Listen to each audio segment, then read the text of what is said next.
Al-Iman TV.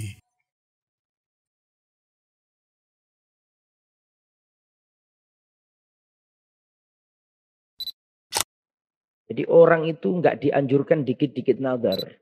Ya Allah, kalau aku sembuh, aku akan infak ke masjid 20 juta. Artinya kalau nggak sembuh, ya nggak. Justru infak aja. Karena sodako itu bisa menyembuhkan penyakit. Tapi kalau, ya Allah kalau aku sembuh, aku akan sedekah 20 juta. Kata Nabi, nadarmu itu nggak mengubah takdirnya Allah. Innama istakhraju bihi minal bakhil. Nadar yang seperti ini keluar dari orang yang bakhil. Keluar dari orang-orang yang pelit. Bismillahirrahmanirrahim.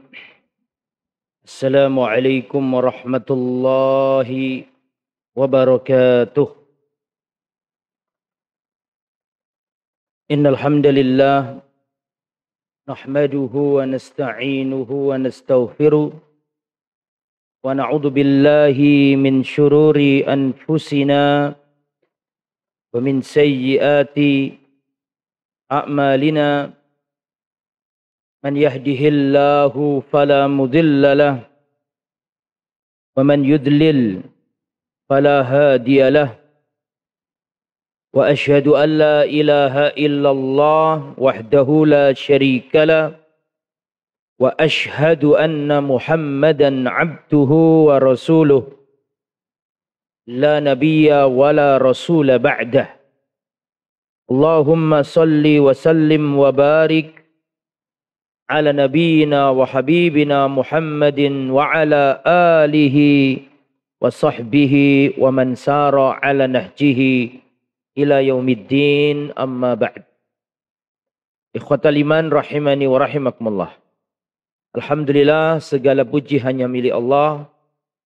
Wassalatu wassalamu ala Rasulillah, dan semoga salawat serta salam tetap tercurahkan kepada Nabiullah Muhammad sallallahu alaihi wasallam. Nuwasil darsana, kita lanjutkan kajian kita kitab Al-Arba'in fi Huquq Rabbil Alamin. 40 hadis tentang hak-hak Rabb semesta alam, atau 40 hadis tentang tauhid. Wal'an indana al-hadis al-ashir. Sekarang kita mempelajari hadis yang ke-10. An Thabit ibn Dhahhak radhiyallahu anhu, dari seorang sahabat Nabi yang mulia yang bernama Thabit ibn Ad-Dhahhak. Beliau berkata, nadhara rajulun ala ahdi Rasulillah sallallahu alaihi wasallam an yanhara ibilan bibuwanata. Ada seorang laki-laki yang bernadar di masa jahiliyah. Jadi ada seorang laki-laki di masa jahiliyah. Mohon maaf. Ada seorang laki-laki bernadar di masa Rasulullah. Rasulullah masih hidup. Seorang laki-laki nadar di masa Rasulullah. Nadar untuk apa? An yanhara ibilan. Menyembelih unta bibuanah, di tempat yang tempat itu namanya buanah. Ya, ada seorang laki-laki bernazar di zaman Nabi ingin menyembelih seekor unta di tempat namanya buanah. Fa'ata Rasulullah sallallahu alaihi wasallam. Laki-laki tersebut datang ke Rasulullah minta pendapatnya. Faqala, laki-laki itu berkata kepada Nabi, ya Rasulullah, inni nadartu an anhara ibilan bibuanatah. Ya Rasulullah, aku telah bernadar untuk menyembelih seekor unta di Buanah. Buanah itu sebuah tempat di asfal Ka'bah, di Ka'bah yang bawah. Maaf, asfal Makkah, di Makkah bagian bawah. Duna Yalamlam, sebelum Yalamlam. Ya intinya nama tempat Buana itu. Ya Rasulullah, aku nazar untuk menyembelih seekor unta di tempat namanya Buana. Faqala Rasulullah sallallahu alaihi wasallam, mendengarkan pertanyaan itu, Rasulullah bersabda, bertanya balik. Hal kana fiha wasanun min awthanil jahiliyati yu'bad. Apakah di tempat yang namanya Buana tersebut ada berhala jahiliyah yang disembah di tempat itu? Qalu, orang-orang mengatakan, la, tidak ada ya Rasul. Di tempat itu tidak ada berhala yang disembah. Maka Rasulullah bertanya lagi, hal kana fiha idun min a'yadihim? Apakah di tempat itu, Buana tadi yang kamu sebut, apakah di situ ada perayaan, ada hari raya yang dilakukan oleh ahli jahiliyah? Apakah di tempat itu ada rame-rame perayaan hari raya yang biasanya dilakukan oleh ahli jahiliyah di tempat itu? Qalu, maka orang-orang menjawab, la, tidak ya Rasulullah. Qala Rasulullah sallallahu alaihi wasallam, setelah itu Rasulullah bersabda, aufi binadrik, penuhilah nazarmu. Tidak apa-apa, steril, bagus. Lanjutkan, penuhi nadarmu. Fa innahu la wafa'a linadrin fi maksiatillah. Sesungguhnya tidak boleh menepati nazar yang jika nazar itu ada kemaksiatannya. Setelah dikoreksi Nabi, ternyata tempat tadi aman, tidak ada masalah. Maka kata Nabi, ya sudah, laksanakan nazarmu. Dan tidak boleh nazar dalam hal maksiat. Fala fima la yamlik ibnu Adam, dan tidak boleh nazar dalam hal yang tidak dimampui oleh anak Adam. Tidak boleh nazar dalam hal yang tidak mungkin dilakukan oleh anak Adam. Misalnya, ya Allah, aku nazar kepadamu ya Allah. Kalau aku sembuh dari sakit, aku akan membangun masjid di angkasa. Ini nggak boleh. Karena nggak mungkin anak Adam bisa melakukan. Rawahu Abu Dawud. Di sini riwayat Imam Abu Dawud. Di sini ada beberapa penjelasan yang harus dijabarkan. Pertama, masalah nazar. Apa sih makna nazar itu? Jadi saya ulangi sebelum saya terangkan, saya ulangi hadisnya. Jadi ceritanya ini zaman dulu itu ada orang nazar. Ingin menyembelih seekor unta di tempat namanya Buana. Nah, sahabat ini takut salah melangkah. Maka beliau datang ke Rasulullah untuk memastikan bahwa langkahnya ini sudah benar. Dia datang ke Nabi.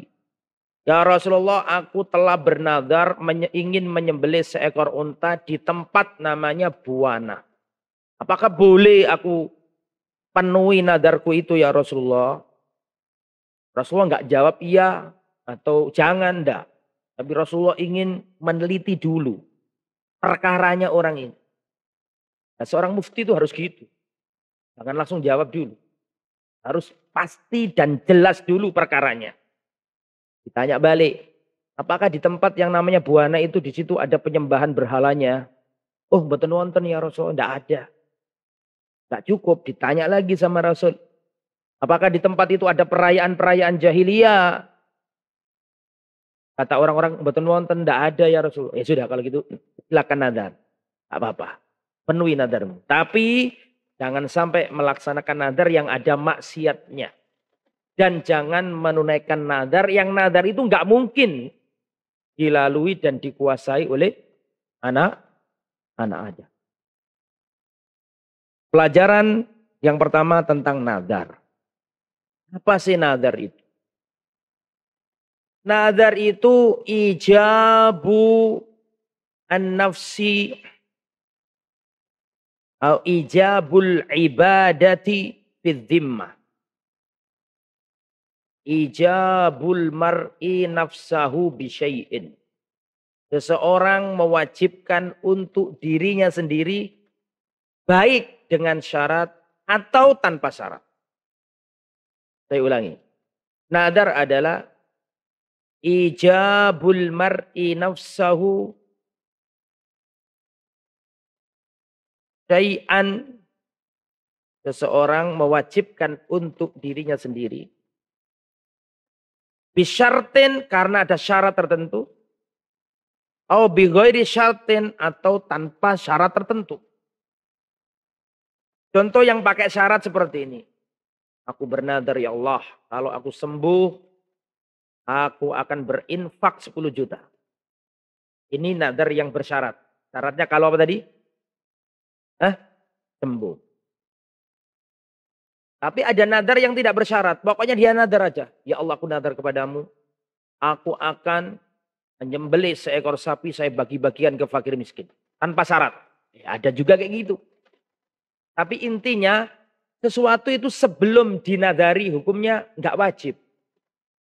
Tapi jadi wajib gara-gara nadar itu. Paham maksudnya? Contoh. Ya Allah, kalau aku sembuh, aku akan bernadar kepadamu, ya Allah. Kalau aku sembuh, aku akan puasa Daud selama 1 bulan. Pada dasarnya puasa Daud sunnah apa wajib? Sunnah. Tapi kalau sudah dinadari, maka menjadi apa? Wajib.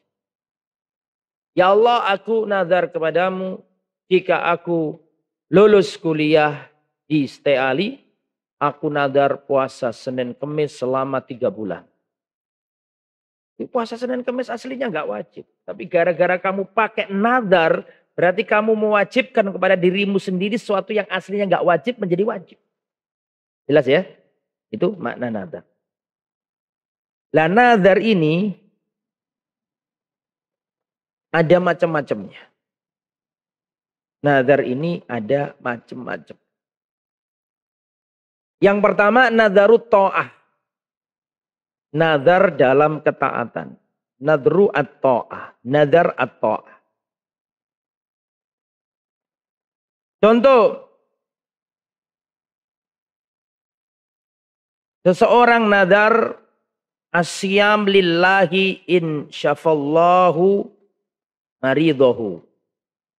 Seseorang bernadar puasa untuk Allah jika saudaranya yang sakit itu sembuh. Atau jika dirinya yang sakit sembuh. Ini nadar ketaatan. Ya Allah, aku nadar kalau aku sembuh atau kalau anakku sembuh, aku akan puasa untukmu ya Allah. Ini nadar ketaatan. Hukumnya bagaimana nadar yang seperti ini? Ya Allah, kalau aku sembuh, aku akan puasa Senin Kemis. Ya Allah, kalau aku sukses naik pangkat, aku akan infak 10 juta. Ya Allah, kalau aku berhasil lulus dalam ujian, aku infak 5 juta. Ini taat apa maksiat? Tolong jawab. Taat apa maksiat? Hukumnya bagaimana? Hukumnya makruh. Tidak dianjurkan. Jadi orang itu nggak dianjurkan dikit-dikit nadar. Ya Allah, kalau aku lulus, aku akan puasa Senin Kemis. Itu orang pelit. Artinya nek gak lulus, awakmu gak poso. Ya Allah, kalau aku sembuh, aku akan infak ke masjid 20 juta. Uang pelit. Artinya kalau nggak sembuh, ya enggak. Justru infak aja. Karena sodako itu bisa menyembuhkan penyakit. Dawu mardokum bis sodakoh. Sembuhkanlah, obatilah orang-orang yang sakit itu dengan sodakoh. Tapi kalau, ya Allah kalau aku sembuh, aku akan sedekah 20 juta. Kata Nabi, nadarmu itu gak mengubah takdirnya Allah. Apakah kamu kira gara-gara nadar terus kamu sembuh begitu? Maksudnya? Nadar seperti ini tidak dianjurkan. Bahkan makruh. Ya. Innama istakhraju bihi minal bakhil. Nadar yang seperti ini keluar dari orang yang bakhil. Keluar dari orang-orang yang pelit. Ini nadar jenis yang pertama. Apa tadi? Nadar ketaatan. Dia nadar kalau sembuh akan puasa. Dia nadar kalau dapat rezeki panen sekian akan sodako sekian. Nah ini kata Rasulullah. Ini bakhil orang kayak gini. Kalau niat gitu gak usah nadar. Kalau sudah dapat rezeki langsung tasakuran gitu aja. Kalau nadar itu berarti bakhil. Artinya kalau nggak dapat, dia nggak melakukan itu. Jadi pahami? Lah, nadar yang seperti ini hukumnya makruh. Dibenci. Tidak dianjurkan. Tetapi kalau sudah diucapkan, maka wajib memenuhinya. Jadi hukum sebelum diucapkan. Hukumnya itu makruh. Tidak bagus. Dibenci. Tidak baik. Tapi kalau sudah terlanjur terucap. Maka wajib untuk diapakan? Diapakan? Dipenuhi. Nah, misalnya. Ya Allah, kalau aku lulus ujian dengan nilai yang baik. Aku akan bersodakoh. Ya, 10 juta misalnya. Kemudian, seperti itu hukumnya makruh. Tidak baik gitu loh. Tapi kalau sudah terlanjur diucapkan, maka mau tidak mau wajib dia apa? Menunaikan. Kalau sampai dia berhasil ujian, maka dia wajib untuk bersodakoh. Berapa tadi? 10 juta. Itu contoh ya. Jenis nadar yang kedua adalah nadarul maksiyah. Nadar maksiat. Mithaluhu an yanduro an yashrabal khamra in syafallahu maridahu. Bernadar untuk meminum khamr jika orang yang sakit sembuh. Jika orang sakitnya, adiknya, kakaknya, emaknya yang sakit sembuh, dia nadar minum khamr. Maka ini hukumnya haram dan tidak boleh ditunaikan. Aku nadar. Kalau sampai aku naik pangkat, kalian saya traktir semuanya ke diskotik. Ke joget di sana, minuman keras di sana. Maka ini haram, tidak boleh ditunaikan. Dan wajib bayar kafarat. Fayuhramul wafa'u bihi, haram menepati nadar itu. Dan wajib bayar kafarat soalnya terlanjur keperucut omong. Karena sudah terlanjur ucap itu. Maka mau tidak mau untuk menghapuskannya nadar itu harus bayar kafarat. Nah, apa kafaratnya nadar? Apa kafaratnya nadar? Fakafaratuhu it'am asyarati masakin min ausati ma. Saya bukakan ayatnya biar bisa antum tulis. Jadi kalau ada orang nadar terus nadarnya maksiat tapi sudah terlanjur dinadari, maka wajib bayar kafarat menurut pengarang kitab ini. Fakafaratuhu surat Al-Maidah ayat 89.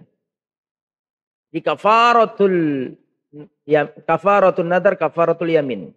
Kafaratnya nadar itu sama dengan kafaratnya sumpah. Jadi orang bersumpah, aku gak bakalan mau datang ke rumahmu lagi. Ternyata butuh nyilih duit, pinjem, datang ke rumahnya, loh jarene awakmu, nah apa? Sumpah gak gelem kesini lagi. Kok sekarang kesini? Wajib bayar kafarat. Lah kafaratnya sumpah sama kafaratnya nadar sama. Apa kafaratnya? Surat Al-Maidah ayat 89.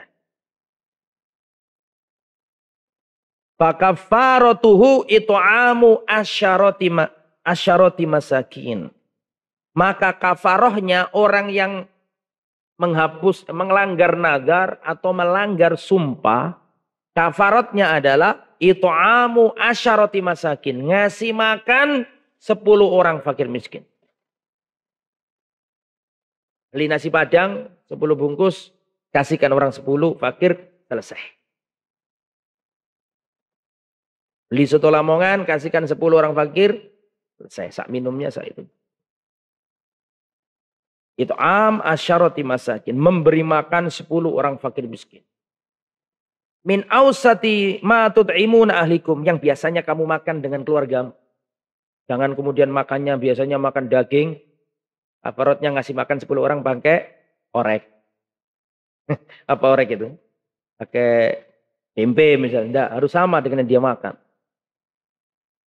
Atau ya, au kiswatuhum, atau memberi makan, atau memberi pakaian 10 fakir miskin. Au, lafadznya au itu artinya atau, berarti alternatif. Terserah kamu pilih mana. Pilihan yang pertama ngasih makan 10 orang fakir miskin. Au kiswatuhum, atau memberi pakaian 10 fakir miskin. Nah, kalau ada kata-kata atau berarti disuruh milih, kan gitu kan? Au tahriru raqabah, atau memerdekakan budak. Suruh milih 3 ini. Suruh milih. Jadi kalau ada orang nazar ternyata dilanggar nazarnya, atau orang bersumpah terus sumpahnya dilanggar, maka Allah kasih jalan keluar, harus bayar kafarat. Pilihan pertama ngasih makan 10 orang fakir miskin. Pilihan kedua ngasih apa tadi? Pakaian 10 fakir miskin. Pilihan yang ketiga tahriru raqabah, memerdekakan budak. Au tahriru raqabah, memerdekakan budak. Zaman saya ini nggak ada budak. Faman lam yajid, kalau 3-tiganya nggak bisa. Nggak bisa ngasih makan berapa orang tadi? 10 fakir miskin. Tidak bisa ngasih pakaian 10 fakir miskin. Tidak bisa memerdekakan budak. Kalau nggak bisa, 3-tiganya nggak bisa. Fasiyamu salasati ayyam. Puasa 3 hari. Jadi puasa 3 hari itu pilihan terakhir. Saya sering bertanya ke jamaah, apa kafaratnya orang yang melanggar sumpah atau nadar? Pasti jawabannya puasa 3 hari. Ada salah ya? Itu pilihan terakhir kalau 3-tiganya tidak apa? Tidak bisa, tidak mampu. Jadi bukan langsung yang pertama. Karena sering kan kita tanya ke orang-orang, apa kafaratnya orang yang melanggar sumpah? Puasa 3 hari, Ustaz. Itu pilihan terakhir. Ya? Paham ya? Jadi ada 3 pilihan pertama, kalau 3-tiganya nggak bisa, baru puasa 3 hari. Memberi 10 fakir miskin makanan, memberi 10 fakir miskin pakaian, dan memerdekakan budak. 3-tiganya nggak bisa, maka fasiyamu salasati ayyam, puasa 3 hari. Dzalika kafaratu aimanikum idza halaftum. Itulah kafarat sumpah-sumpah kalian jika kalian telah bersumpah terus kalian langgar. Termasuk kafarat nazar tadi itu. Aku bersumpah ya Allah, aku nazar misalnya. Aku nazar kepadamu ya Allah begini-begini. Nah, kembali ke materi. Jadi yang nomor 2 tadi apa? Nazar maksiat. Fakafaratuhu kafaratul yamin, dan kafaro untuk nazar sama dengan kafaro untuk sumpah yang dilanggar. Qala Ibnu Abbas, an-nadru nadrani, nazar itu ada 2. Fama kana lillahi fafil wafa, jika nazar itu untuk Allah, nazar yang taat yang baik, fafihil wafa, maka harus dipenuhi. Wa makana lisyaiton, dan jika nazar itu untuk setan, aku nazar aku akan bangun kuburan ini jadi lebih besar lagi. Aku bangun tempat pemujaan ini. Aku nazar aku akan memberi sesajen ke tempat ini. Setan. Ya, atau saya akan nazar kalau aku bisa jadi ini, aku akan mendirikan bangunan ini tempat maksiat misal. Nah, maka ini tidak boleh ditepati plus wajib bayar apa? Kafar. Tapi nggak sampai syirik karena ini masih maksiat. Tentunya tadi itu minuman keras. Berbeda kalau yang syirik ada lagi yang nomor 3. Yaitu al-qismus tsalits. Nadar yang ketiga adalah nadarus syirik. Nadar yang syirik. Nadar tadi bagian contoh saya sebutkan tadi itu loh. Nadar ke ngasih sajen. Dia ke tempat keramat. Mbah, kalau aku sukses jadi bupati, mbah. Tempatnya sampai tak bangun, mbah. Misalnya. Temenan dari bupati. Terus tempat pemujaannya dibesarkan. Lah ini nggak boleh, ini syirik. Ini tidak sekedar maksiat. Paham? Kalau tadi kan minuman keras, mendirikan diskotik. Itu masih levelnya level maksiat. Tapi kalau sudah akidah yang dirusak, maka ini sudah apa? Syirik. Ya, maka itu tidak diperbolehkan. Ya, ada berapa berarti itu? Ada 3. Kemudian di antara poin yang perlu dipelajari dari hadis ini adalah la yajuzu an yu'badallahu fi mawdhi'in yu'badu fihi ghairullah. Tidak boleh beribadah kepada Allah di tempat yang tempat itu ada penyembahan kepada selain Allah. Saya ulangi. Tidak boleh beribadah kepada Allah di sebuah tempat yang di tempat itu ada peribadatan kepada selain Allah. Mana dalil dari hadis tadi? Tadi kan dikatakan dalam hadis ini, ya Rasulullah saya nadar mau nyembelih kurban, mau nyembelih apa tadi? Unta di Buana. Kata Nabi, tanya dulu sama Nabi. Itu tempat itu ada apa tadi? Ada penyembahan berhalanya apa enggak? Oh, ya ada ya Rasulullah. Ditanya lagi, di situ ada tempat buat rame-rame perayaan-perayaan jahiliyah apa enggak? Enggak ada ya Rasul. Baru dibolehkan sama Nabi. Artinya seandainya di tempat itu ada penyembahan berhala, diizinkan Nabi enggak? Tolong dijawab. Diizinkan Nabi enggak kira-kira? Enggak. Loh, tapi kan nyembelihnya untuk Allah. Meskipun nyembelihnya untuk Allah, kalau di tempat yang di situ ada pemujaan selain Allah, tetap enggak boleh. Jadi pahami? Jadi tidak boleh sampean datang ke apa namanya? Ke tempat pemujaan. Ada patung-patungnya. Terus sampean gelar sajadah salat ngono. Boleh. Ya, tapi Ustaz ini sholatnya untuk Allah. Meskipun untuk Allah. Soalnya panggonannya gak bener. Tempatnya yang salah. Jelas maksudnya? Nah, itu maksudnya seperti itu. Makanya Nabi kan tanya dulu. Nabi nggak berkata seperti itu, perhatikan. Nabi nggak ngomong gini loh. Kamu nadarnya untuk Allah apa untuk berhala? Nabi nggak ngomong gini. Karena apa? Karena seandainya nadarnya pun untuk Allah, tetap tidak boleh. Kalau tempat itu ada bentuk-bentuk apa tadi? Peribadatan kepada selain Allah. Ini dalil nggak boleh menyerupai orang musyrik. Ini dalil nggak boleh ngikut-ngikut tradisinya orang musyrik. Nah, kemudian ikhwatal iman rahimani wa rahimakumullah. Di sini ada penjelasan hukmus sholat fil kanais. Bagaimana hukum sholat di gereja? Bagaimana hukum sholat di gereja? Tanaza'al fuqaha'u fi sholat fil kanisa. Para ulama berselisih pendapat tentang boleh apa tidaknya sholat di dalam gereja. Qala al-Bukhari, qala Ibnu Abbas la ba'sa fi sholat fil kanisa. Al-Imam Bukhari meriwayatkan bahwa Abdullah bin Abbas berkata, tidak apa-apa sholat di dalam gereja. Ya. Ini disebutkan Imam Bukhari mu'allaqan. Kana Ibnu Abbas yusolli fil bi'ati illa bi'atan fiha tamasil.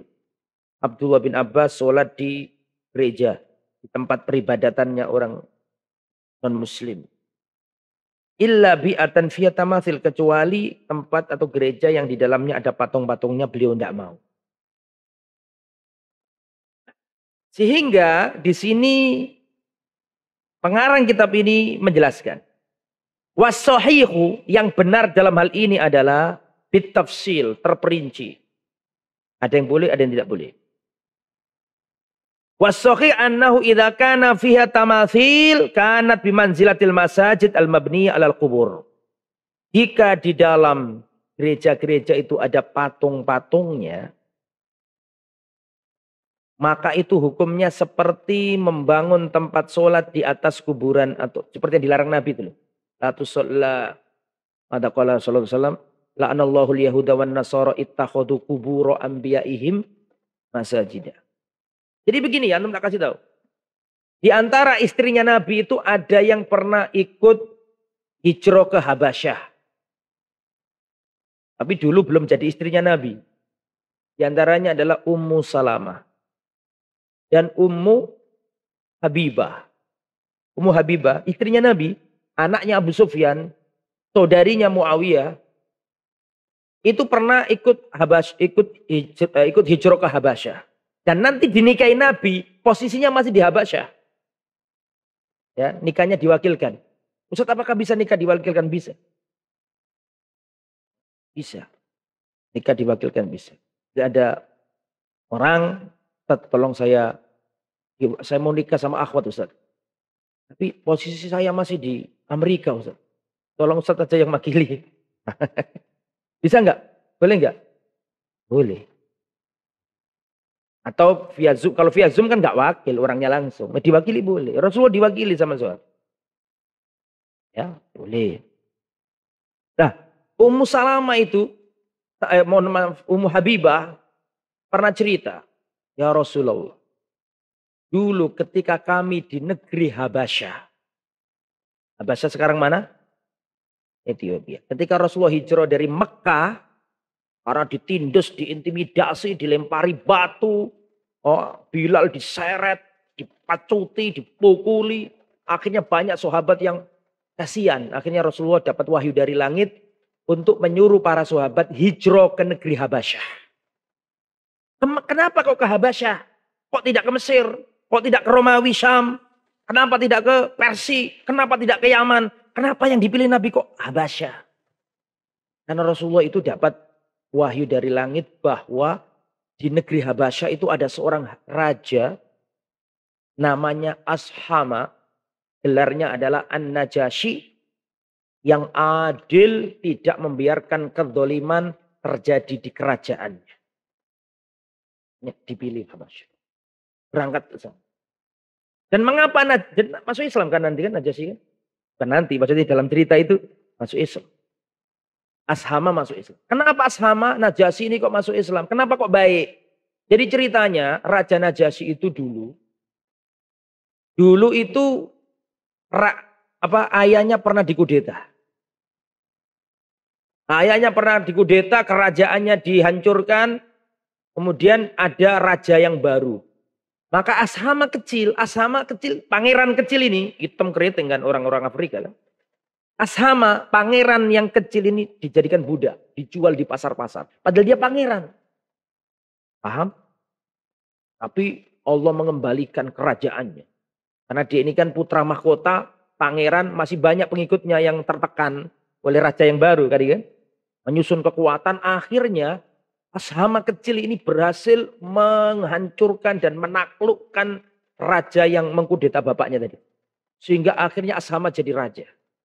Ketika Ashama jadi raja, sebagai wujud syukurnya Ashama, An-Najasyi ini, dia bernadar kepada Allah. Ya Allah, aku nadar kepadamu, aku tidak akan membiarkan kedzaliman terjadi pada kerajaanku. Dan aku nadar kepadamu, ya Allah, aku tidak menerima riswa dalam kerajaanku. Apa riswa itu? Wah, makanya kan Amr bin As sama Abdullah bin Abi Rabi'ah itu kan berangkat ke, ya saya lupa namanya satunya, Abdullah lah intinya. Amr bin As kan ikut berangkat ke Habasah tujuannya ngasih hadiah Najasyi agar Najasyi menolak para sahabat yang hijrah kan gitu kan. Tapi ditolak sama Najasyi, tidak mau. Nah, singkat kata, Ummu Habibah ini waktu di sana cerita, ketika pulang cerita. Dulu ketika kami ada di negeri Habasyah, kami melihat di sana itu ada gereja-gereja. Di dalam gereja itu ada apa? Patung-patung yang sangat banyak. Ada patung-patung yang sangat banyak. Mendengarkan cerita itu, maka Rasulullah bersabda, haula'i syirarul khalqi. Mereka adalah sejelek-jelek makhluknya Allah. Idza mata fihim rajulun soleh. Kalau ada orang mati, orang soleh mati di tengah-tengah mereka. Atau ada seorang nabi yang mati di tengah-tengah mereka. Maka sawaruhu, mereka buat patungnya. Terus ditaruh di mana? Di gereja-gereja. Makanya gereja Eropa yang tua-tua itu. Peninggalan yang kerajaan lama-lama itu. Biasanya itu ada apanya? Ada apanya biasanya? Ada kuburannya.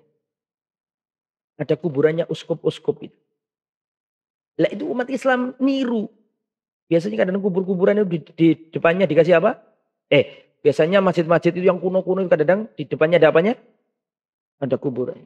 Itu kebiasaannya orang Nasrani. Menjadikan masjid di atas kuburan. Atau sebaliknya. Nah, ini adalah ciri khas mereka.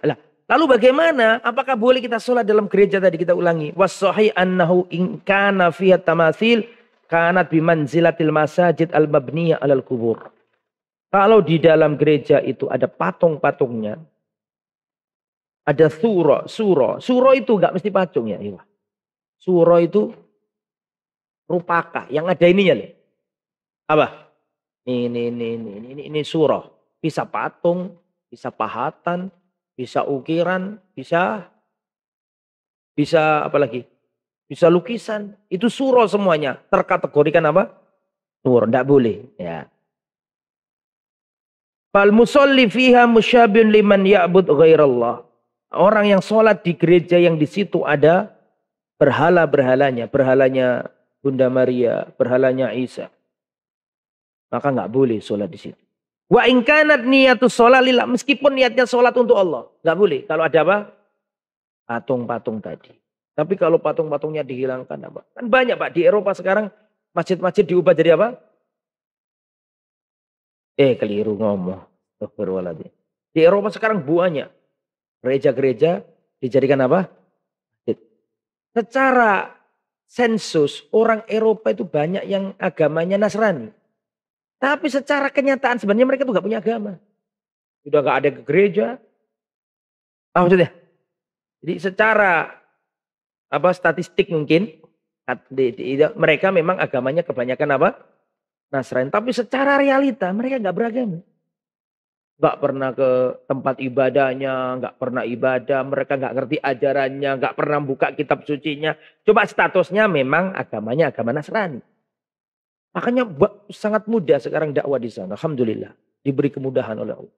Banyak gereja yang gede-gede itu gak ada penghuninya. Dibeli sama komunitas muslim di sana. Salibnya dibuangi. Terus dijadikan masjid dan itu banyak. Banyak sekali. Di Amerika juga. Tayyib. Kemudian ikhwatal iman. Itu ya tentang masalah beribadah atau sholat di tempat ibadahnya agama lain. Kemudian al-wajhur rabi. Pembahasan berikutnya. Atau kita kembali ke hadis. Hadis ini ya ikhwah. Menunjukkan. Kehati-hatian para sahabat. Hadis ini menunjukkan kehati-hatian para sahabat. Sebenarnya kalau dipikir-pikir ya, orang ini kan nadar ingin nyembelih apa tadi? Unta. Sudah lakukan aja, ngapain datang-datang ke Nabi. Tapi saking takutnya para sahabat itu, ibadahnya nggak cocok sama aturan Nabi, maka tanya dulu. Kenapa? Li'anna al-asla fil ibadah al-mana'. Hukum asal ibadah itu terlarang, nggak boleh. Sampai ada dalil yang memerintahkannya. Jadi perhatikan, ada hukum asal ibadah, ada hukum asal satunya apa? muamalah, non ibadah. Hukum asal muamalah atau al-asya al non ibadah, hukumnya boleh-boleh aja. Mau pakai baju ini boleh, silakan. Yang penting nggak melanggar syariat. Mau buat pesawat terbang, mau buat silakan, itu urusan non ibadah. Silakan, hukum asal sesuatu boleh selama tidak menyelisihi syariat. Hukum pakai hukum apa namanya? Baju model apapun silakan boleh. Yang penting jangan melanggar syariat. Jangan ada lukisannya, jangan isbal. Selain itu monggo mau model apa silakan. Tidak ketat, selama tidak ketat, tidak isbal, tidak ada makhdurat syariah, monggo silakan. Gak apa-apa, mau pakai blangkon, mau pakai jubah, mau pakai sarung, mau pakai baju koko, silakan, tidak apa-apa. Mau songkok hitam, mau songkok kuning, ada songkok kuning. Oh banyak di sini kuning. Boleh, tidak apa-apa, silakan. Tapi kalau masalah agama, jangan macam-macam, gitu loh. Al aslu fil ibadati al mana'. Ya, hukum asal ibadah terlarang. Sampai ada dalil yang menunjukkan perintahnya. Jangan dibalik. Hukum asal ibadah boleh selama nggak dilarang. Saya sholat subuh 3 rakaat nggak ada larangannya kok. Mana ayo cari. Sholat subuh larangan 3 rakaat. Ada, nggak ketemu. Jadi kalau mengerjakan ibadah jangan punya kaidah hukum asal ibadah boleh selama nggak dilarang. Itu bahaya. Saya sholat isya 5 rakaat. Ada larangan nggak di Al-Quran, di hadis? Nggak akan ketemu. Rasulullah nggak pernah ngomong, kalian kalau sholat isya jangan 5 rakaat. Nggak ada. Makanya jangan dibalik kaidahnya. Paham? Kaidahnya dalam ibadah adalah hukum asal ibadah apa? Boleh apa haram? Haram. Sampai ada dalil yang memerintahkannya. Kalau ada dalil yang memerintahkannya, nam sami'na wa ta'na. Ya, kalau masalah ibadah itu harus sesuai dalil. Itu masalah ibadah. Tapi nek masalah muamalah monggo silakan, enggak apa-apa. Sing penting enggak melanggar syariat. Itu ya. Kemudian adzan dulu, silakan adzan. Nanti ada penjelasan lagi sedikit. Kalau ada tanya silakan. Adzan dulu. Baik. Nuwasil qalilan, kita lanjutkan sedikit lagi. Kemudian tadi disebutkan oleh Nabi, apakah di sana ada perayaan-perayaan jahiliyah? Kan gitu kan? Apakah di sana ada hari raya jahiliyah di tempat itu? Nah, pengarang kitab ini, di syarahnya, yang antum bawa itu matannya ya. Yang bawa syarahnya ini. Tuh, lari kemana tadi? Nah, beliau mengatakan bahwa hari raya itu ada 3 macam. Hari raya itu ada tiga macam. Yang perlu ditafsir. Sesuatu labud bit tafsir. Jadi hari raya itu ada salah satu anwa. Yang pertama al-a'yad asy-syar'iyyah. Al-a'yad asy-syar'iyyah.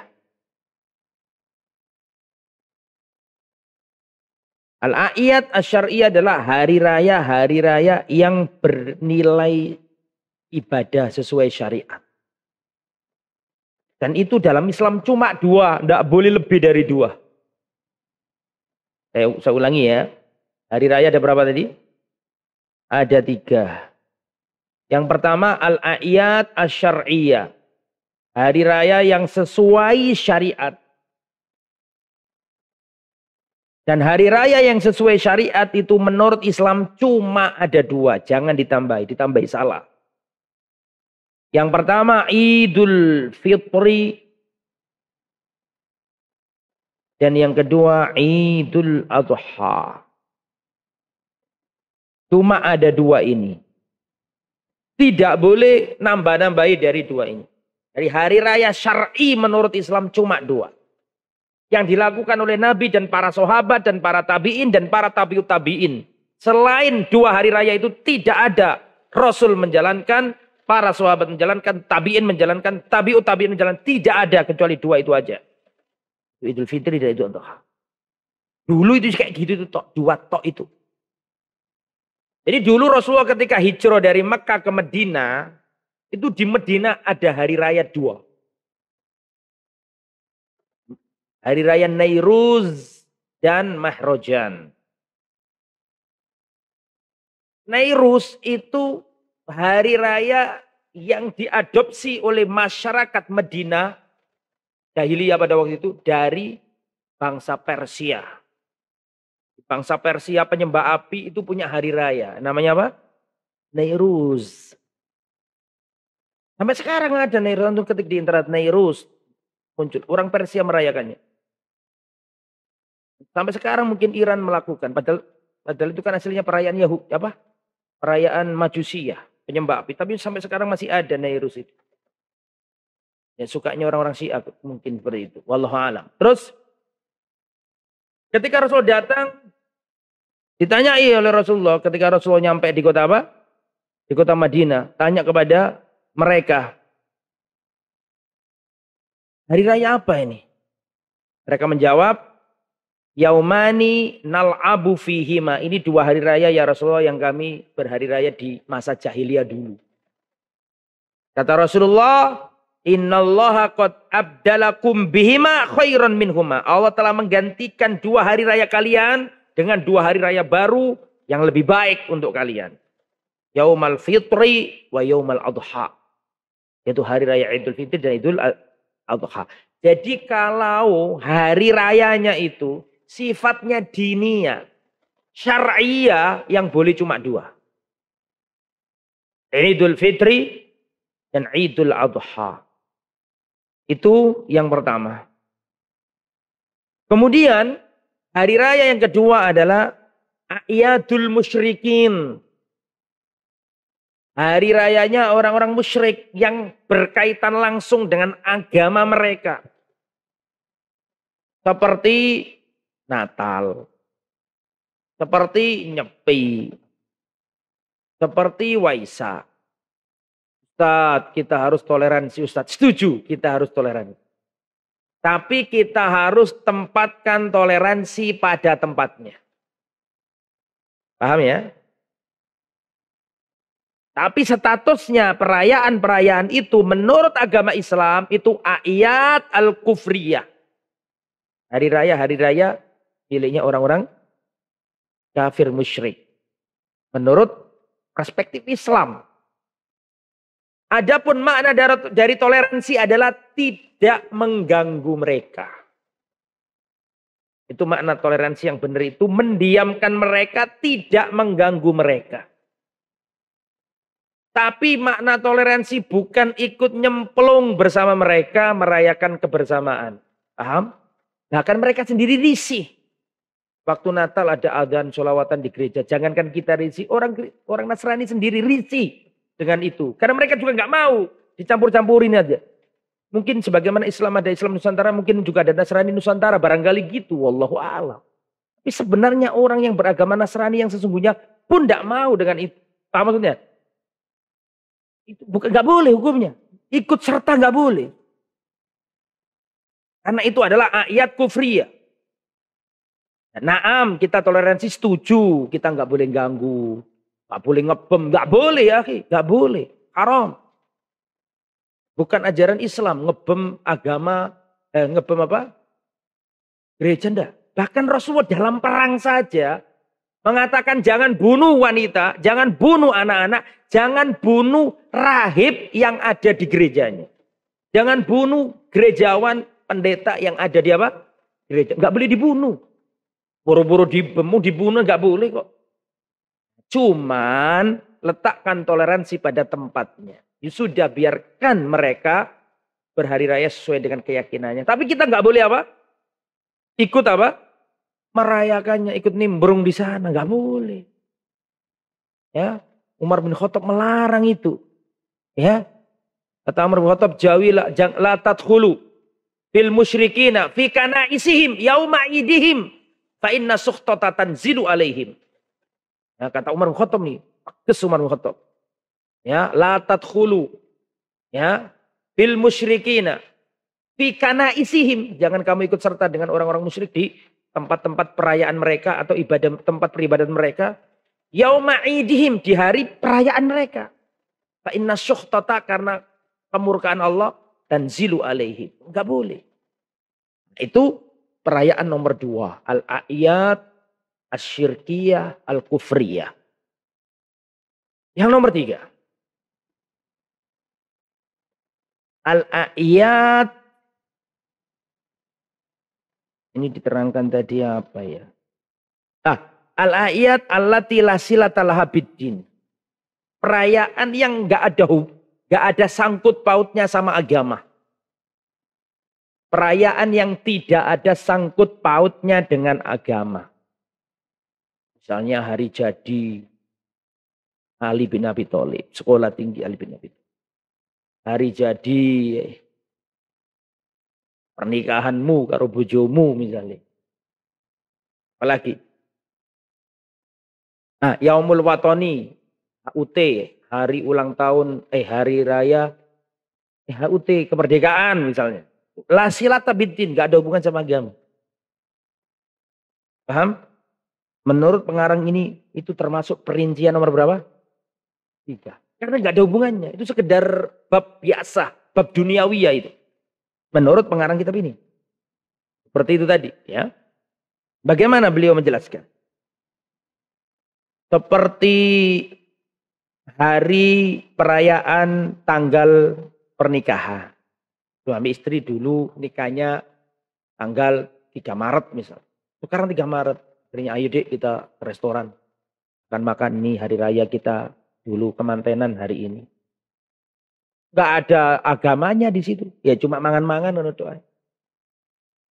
Nah, menurut pengarang kitab ini termasuk kategori bukan pertama, bukan kedua. Menurut pengarang kitab ini loh. Tapi kategori keberapa? Atau hari Watoni, hari nasional 17 Agustus. Ya, atau ya pokoknya nggak ada hubungan sama agama lah. Aha. Menurut pengarang kitab ini fihi kaulan, ada 2 pendapat. Pendapat yang pertama tidak boleh merayakan hari kawin. Apa sih istilahnya itu kalau zaman sekarang? Oh, apal sampean ketorong nglakoni sampean iki. Masya Allah. Apal iki. Hari jadian ya. Aku yang ngomongin gak iso, repot bahasa Inggris ya. Tak coba ngono langsung ngomong. Nah, itu menurut pengarang yang pertama nggak boleh. Karena itu mirip-mirip orang-orang barat. Itu alasannya ya, menyerupai. Tapi pendapat yang kedua mengatakan boleh. Karena itu masalah yang nggak ada hubungannya sama agama. Termasuk babnya bukan bab ibadah. Tapi babnya adalah bab sesuatu yang mubah gitu aja. Bukan ibadah kok. Menurut pengarang kitab ini seperti itu. Karena kata beliau, bi annal ihtifal laisa min khosaisim, karena merayakan itu bukan ciri khas orang kafir lagi. Jadi nggak apa-apa. Hari jadi Indonesia, hari jadi Departemen Sosial, hari jadi Sekolah Tinggi Agama Ali bin Abi Thalib, hari jadi PKK, hari jadi koperasi, misalnya lah itu. Nah, menurut pengarang kitab ini nggak apa-apa, karena nggak ada hubungannya sama agama dan nggak ada hubungannya sama orang-orang kafir juga. Itu murni masalah duniawiyah. Ya. Wa innaman nahyu anil musyabahati fi makana khosoisum. Adapun yang dilarang itu kalau perayaan itu merupakan ciri khas mereka, itu nggak boleh. Seperti perayaan ciri khas mereka tahun baru, ciri khas mereka. Valentine, ciri khas mereka. Orang Islam nggak boleh ikut-ikutan kali itu. Paham? Karena itu kalau ditelisik lebih jauh ternyata itu ada asal usulnya itu. Kenapa kok mereka merayakan tanggal 1 Januari? Itu ada. Itu berkaitan sama keyakinan mereka. Nah, seperti itu wallahu a'lam. Seperti Valentine itu ternyata ada akar historiknya di sana. Nah, saya nggak bisa menjelaskan, harus baca lagi ya penjelasan. Itu ya, wallahu a'lam bishawab. Dan juga terakhir tidak boleh mengucapkan selamat kepada orang kafir ketika mereka merayakan apa? Perayaan mereka. Tidak diperbolehkan. Soalnya selamat hari ini, hari raya mereka, yang itu berkaitan sama ritual ibadah mereka, maka nggak boleh. Nah, itu tidak diperbolehkan. Wallahu a'lam bishawab. Insyaallah kita akan lanjutkan pada pertemuan yang akan datang. Mohon maaf atas segala kekurangan dan kekhilafan. Subhanakallahumma bihamdika asyhadu an la ilaha illa anta astaghfiruka wa atubu ilaik. Wassalamualaikum warahmatullahi wabarakatuh. Dukung channel kami dengan like, subscribe, dan aktifkan notifikasi agar kamu tidak ketinggalan video-video menarik lainnya.